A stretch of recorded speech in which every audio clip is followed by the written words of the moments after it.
What's up guys, here are my predictions for UFC Vegas 16 happening this Saturday. To be honest, it's not the best card. Even with the main event changing a dozen times already, Jack Hermansson just cannot get a steady opponent. The overall card, has a few interesting fighters and several really good matchups competitively, but nothing that really knocks your socks off kind of thing, The main event is really the fight that a lot of people are looking forward to. As you all know, Hermansen was supposed to fight Darren Till, who got COVID. Then he was supposed to fight Kevin Holland. Holland also tested positive for COVID, and now he's fighting Marvin Vettori. And to be honest, a lot of people are much happier with the Vittori fight than the Holland fight. But all in all, the Darren Till was the fight that everybody was looking forward to. But here's the thing, man. When we look at Jack Hermansson versus Marvin Vettori, it's a fight between two powerful grapplers, mainly Brazilian Jiu-Jitsu artists, heavy on top. And they both just love to go for that guillotine choke whenever it presents itself. Marvin Vettori is a little bit more committed to the guillotine. He jumps on it whenever the neck is open, whereas Hermansen would cook the meat a little bit more before eating it raw, which is sometimes what Vittori does. Tries to eat the meat raw. He will sometimes get himself in a very bad situation. Jack Hermansson is a little bit more patient and a bit more calm to go for his submission attempts. And that ultimately could favor Jack Hermansson in a 5-round fight. He does have better cardio. He's more experienced going 5 rounds. So his patient grappling style is going to be far better for this fight. Also, the fact that Vittori's taking this fight on short notice. Yes, he was training for another fighter, but he was not training for 5 rounds. Whereas Hermansson has his cardio ready to go all 5 rounds at a good pace. But here's the thing, man. Even though Marvin Vettori is not going to have the cardio advantage, he may not be able to match the cardio, but he definitely is the stronger fighter. He seems to be much stronger on top. It's very hard for his opponents to get out from under him unless he overcommits for the guillotine, which he does a lot. That tends to let his opponents to scramble out of the position a bit, because when he's committing for that guillotine, it usually takes him a bit of time to control the position when he's going for the guillotine choke. If he gets Hermansson to the ground and he sticks to be a little bit more patient, he should be able to do a lot of things on top of Hermansson, man. Hermansson, though, is better with his scrambling, right? He's a lot better with creating a little bit of chaos and ending on top, like we saw with his fight with Jack Hermansson, of all people, one of the absolute best Brazilian Jiu-Jitsu artists in MMA history. He also went to the ground with David Branch, higher level Brazilian Jiu-Jitsu artist than Marvin Vettori,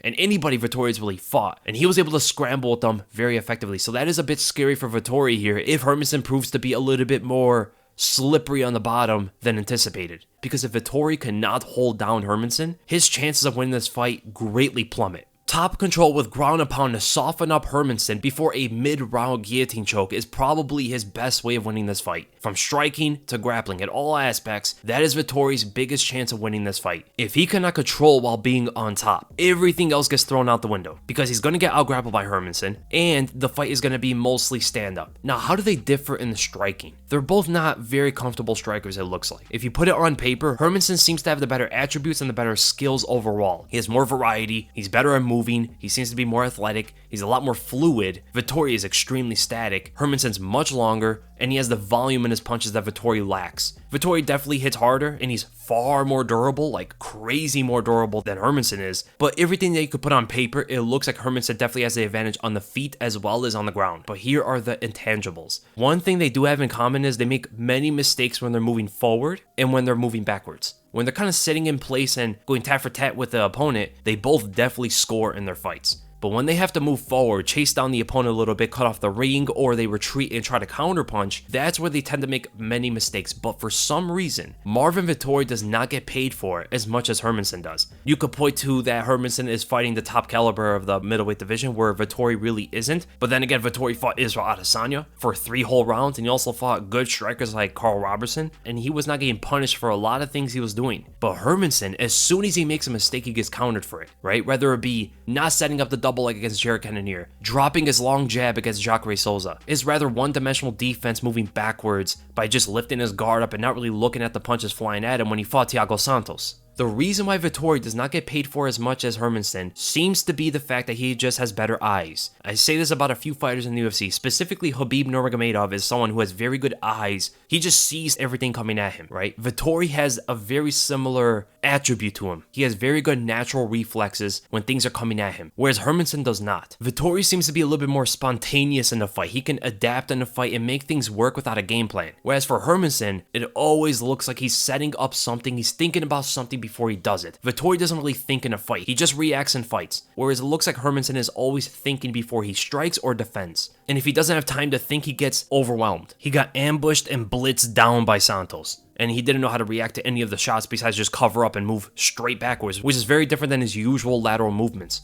And ultimately, that X factor might be the key defining aspect for Vittori. If he could pressure Hermansen and get in his face right away, throw out the leg kicks to cut off the movement. Hermansen's also not very good at covering all areas of the striking game. When people are throwing punches at him, he doesn't tend to react to kicks that well. When people are throwing kicks at him, he doesn't tend to react to punches that well. He has a one-way focus whenever you're throwing strikes at him or when he's throwing strikes at you. This is not true with his grappling. He's very multitasking with his grappling. He's very good at all areas. But in his striking, if Vittori can kick at his legs and then throw a jab right afterward, throw a jab to mask up the kicks, cut off the ring, get in a technical brawl with Hermansen and overwhelm him in the first couple rounds, catch some of the leg kicks and take him to the ground with a double leg takedown, or shoot in for the double leg when Hermansen is up against the cage, which will 100% happen. He will be on the cage. He will be moving backwards for the majority of the fight. From there, ground and pound to soften him up. Do not go for the guillotine choke. Do not go for the submissions until he's 100% confident that he has Hermansen hurt a little bit, withered a little bit, so he can go for that easier guillotine. But here are the things going for Jack Hermansson. His jab is active. He has volume to his striking. And Vittori tends to be a pretty obvious target, pretty big target, the way he stands and the way he moves. If Hermansson can keep a constant jab on Vittori, this will either make Vittori back up slightly every single time, which gives Hermansson an interval to move in that instance, and then land another jab, throw in another jab, or he's going to pepper Vittori's face with those jabs the entire fight. He also has to be very mindful of the leg kicks from Vittori, who is going to try to chop down that movement. Hermansson can have a very good double leg takedown, countering those leg kicks. He has shown it in the past where opponents were trying to just follow him around the cage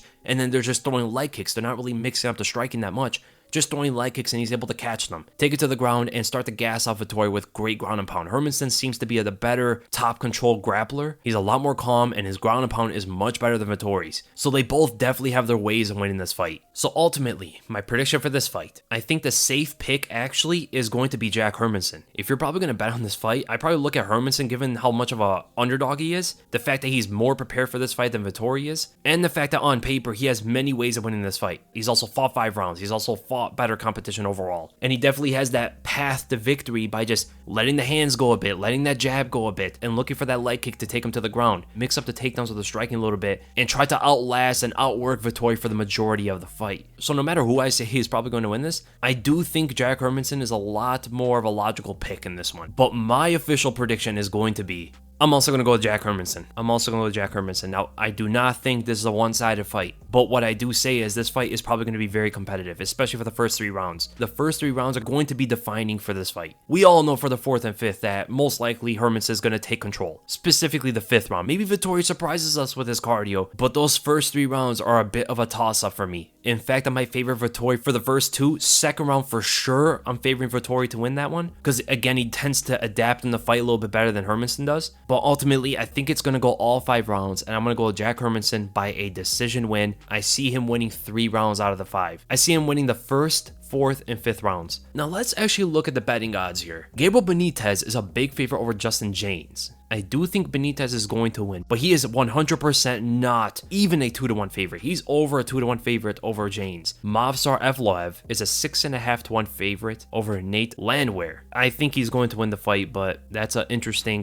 difference in odds there. I think Jean Vellante is a little bit too much of a favorite over Jay Collier. They're both relatively competitive in this fight. I actually think it's almost a pick'em. This is a heavyweight fight. Both guys are big. Both guys have power. They're a bit sloppy. Anything can happen in this one. And here's the other thing, man. Do not sleep on John Allen. I think he could surprise a lot of people against Roman Dolidze. Roman had a very weird fight for his UFC debut. It was very slow paced and it did not show a lot, to be honest. The fact that he's a 2-to-1 favorite over John Allen is a bit surprising. I think Ovince St. Preux might beat Hill. OSP has shown, even in his last fight against the young Alonzo Menefield, that these young guys are not just going to take him over and blow him away. Right? Hill is a powerful guy. He's pretty athletic. He's a striker for the most part. But if OSP takes him to the ground, this is not going to be a good night for Hill. OSP is also very experienced. He's been in the game for a long, long time. Even on the feet, man, he can knock out Hill with one punch. He's very unorthodox. He's very long, very big for this division. I'll actually say the gap in grappling is far wider than the gap in striking in that one. So that's the end of the predictions, guys. I hope you guys enjoyed the video, and if you did, make sure to thumbs up, drop a like, make sure to subscribe, and I'll see you guys